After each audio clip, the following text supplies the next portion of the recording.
They are the experts. Fans Come on, know. guys.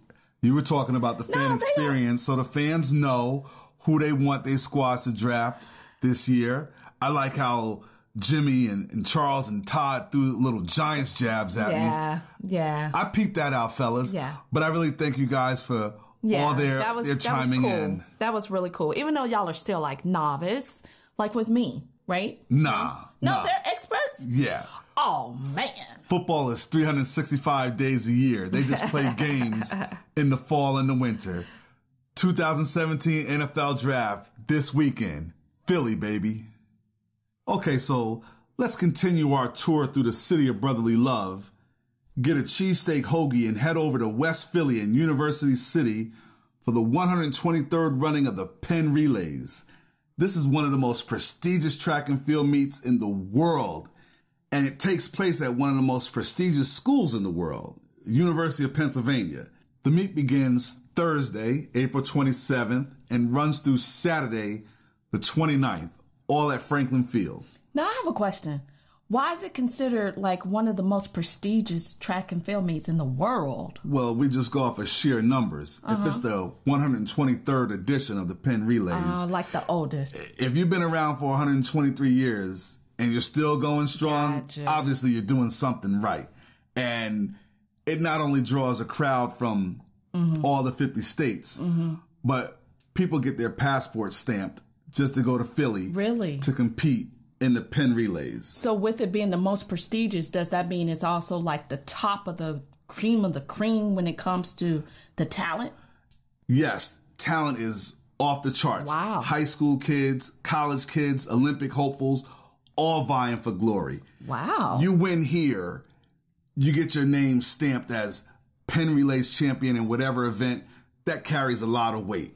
Winning here not only stamps your name as far as from a legacy standpoint, but it can be a catapult for bigger things this track season. All right. It's a busy week in Philly, and to help break everything down, we're joined by Chas Dorman, Associate Director of Athletics and Director of Social Media for Penn Athletics and the Penn Relays.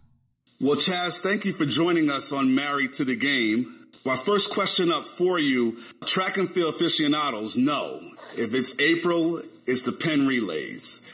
But what is it about the Penn Relays that has stood the test of time as one of the premier events in the nation? Yeah, I think for me, and I've been to 10 of them, and what stands out the most is not only is it the premier track and field event in Philadelphia, if not the world, it's an amazing cultural, family reunion every year. There's people that come from all over the world to Philadelphia, and there's a destination for them to see that person they've shared a seat with for 25, 35, 45 years and remember all these great moments and look ahead to the future stars of track and field and celebrate the cultures that make this world the interesting and awesome place that it is. What are some of the fan experiences going on during race weekend? Well, I think I bet if you ask a few people, they'll tell you they don't even come into the track facility. They don't make it past the dance parties. They don't make it past the Jamaican island food that's being cooked up and served. It's really hard to get past there. It smells really, really good when you come to work every day during Penn Relays. And, you just come in and I think the dance music, the dance parties are what's always stands out to me because on Saturday afternoon, the fans are celebrating. They're cheering on the fact that their home country won or their college picked up another win. And it's a bragging rights thing for another 365 days, and they dance to that music all day long. Wow. How many teams, high school and college, are expected to compete? We anticipate over 20,000 total runners, jumpers, throwers over the course of the 3 days. And that breaks down to about 1,000 or so colleges, high schools, junior highs, all the way through. It's, and they're from, last year we had over a dozen different countries represented. From Europe, from Asia, from Central America, from the islands. It's amazing. And I think the opportunity to interact and engage with people from those different places is what makes this event so special to the competitors and why they come back as fans and coaches and parents for years to come. I know it's a daunting task behind the scenes from prep to cleanup with a massive event like the Penn Relays. If you could share some of the hard work that goes into hosting an event like this.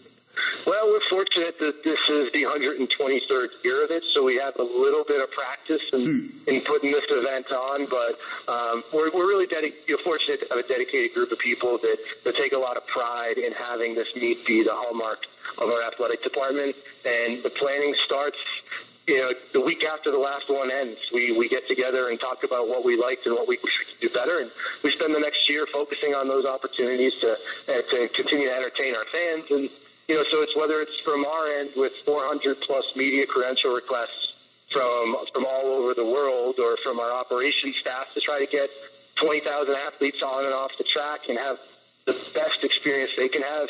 Because we say for each individual athlete, whether they're running, jumping, or throwing, this could be the biggest moment of their career.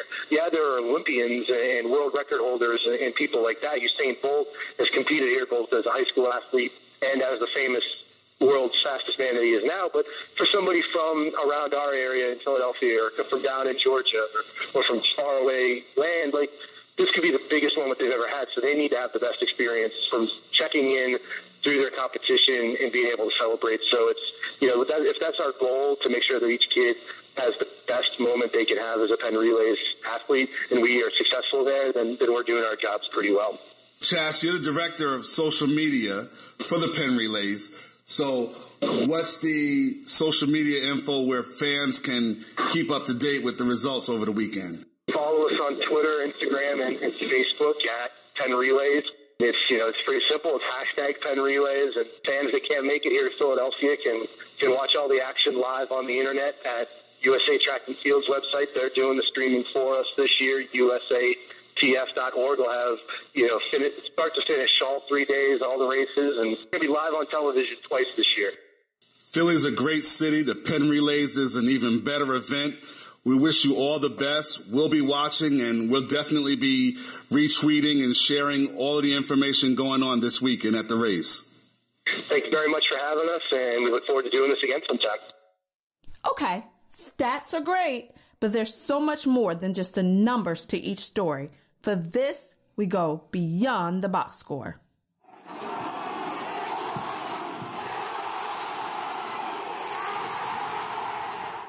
If there was a ranking of the most underrated or unsung sports stars of all time, catcher Josh Gibson would likely be at the top of the list. The Negro League's icon, who played for the Homestead Grays and Pittsburgh Crawfords, was the most prolific slugger of his era, belting out over 800 home runs.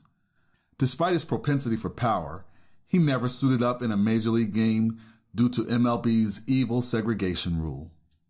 Sadly, Gibson died on January 20th, 1947, 3 months before Jackie Robinson broke baseball's color barrier. He was 35 years old. Gibson was inducted in the Baseball Hall of Fame in 1972, but since then, he's remained in relative obscurity except to baseball and Negro League historians. On April 29th, there will be a revival of his legacy with the debut of the biography opera, The Summer King, the Josh Gibson Story, at the Pittsburgh Opera. Other performance dates are May 2nd, 5th, and 7th.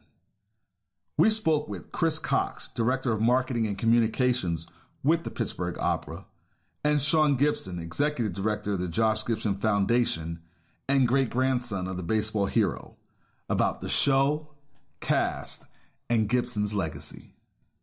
Chris, thank you for joining us today on Married to the Game. Tell us about how this came to fruition, the Josh Gibson story with the Pittsburgh Opera. Sure. Well, thank you very much for having me. I'm excited to be here today.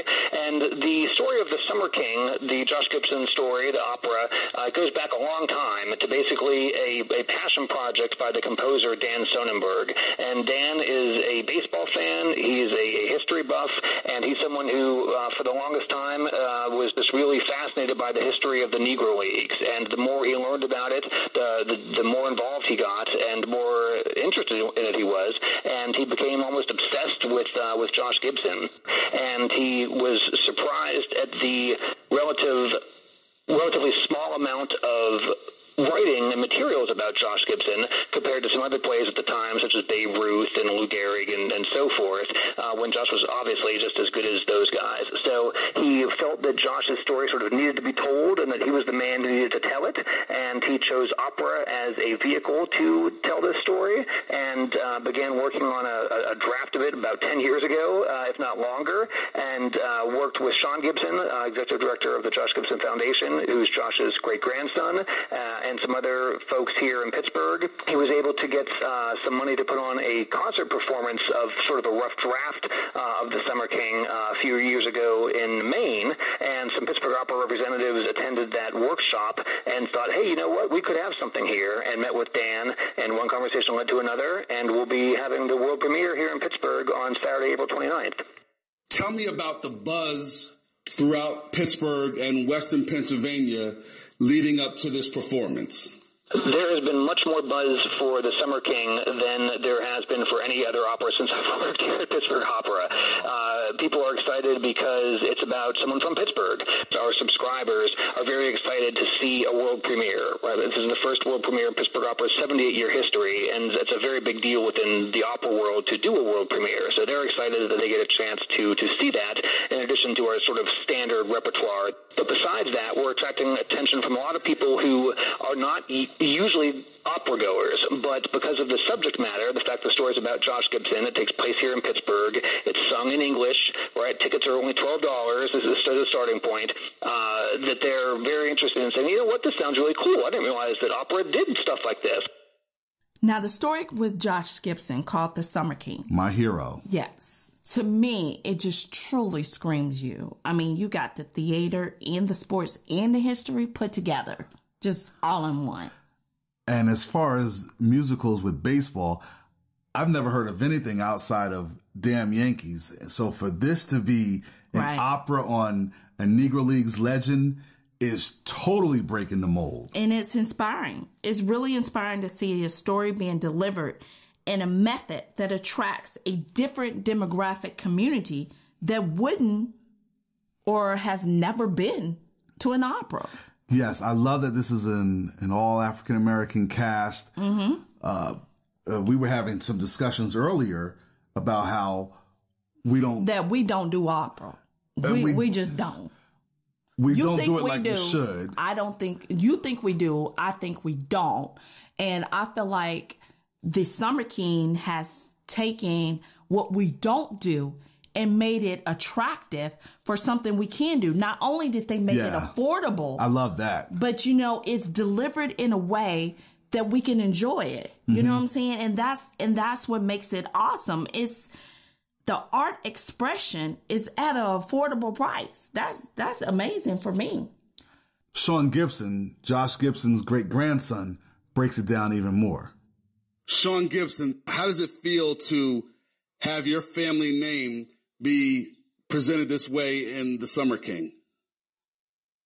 Well, first of all, it's great. I mean, we would never imagine having opera and Josh Gibson come together. When this project first came to me back in 2007 by the composer Daniel Sonnenberg, I'm not familiar with opera. I wasn't at the time. I had no clue about opera. And to me, it was like, okay, how does this want to work with Josh Gibson, opera? So, he kind of sat down and came to Pittsburgh and sat down with us and kind of explained everything. And, we gave him a shot. So now here we are 10 years later, and not only is it an opera, but it's a world premiere opera, the first ever in Pittsburgh in 78 years. So that alone is history, because what we're saying now is that, Josh didn't have a chance to make history in Major League Baseball, but he's making history now with the opera.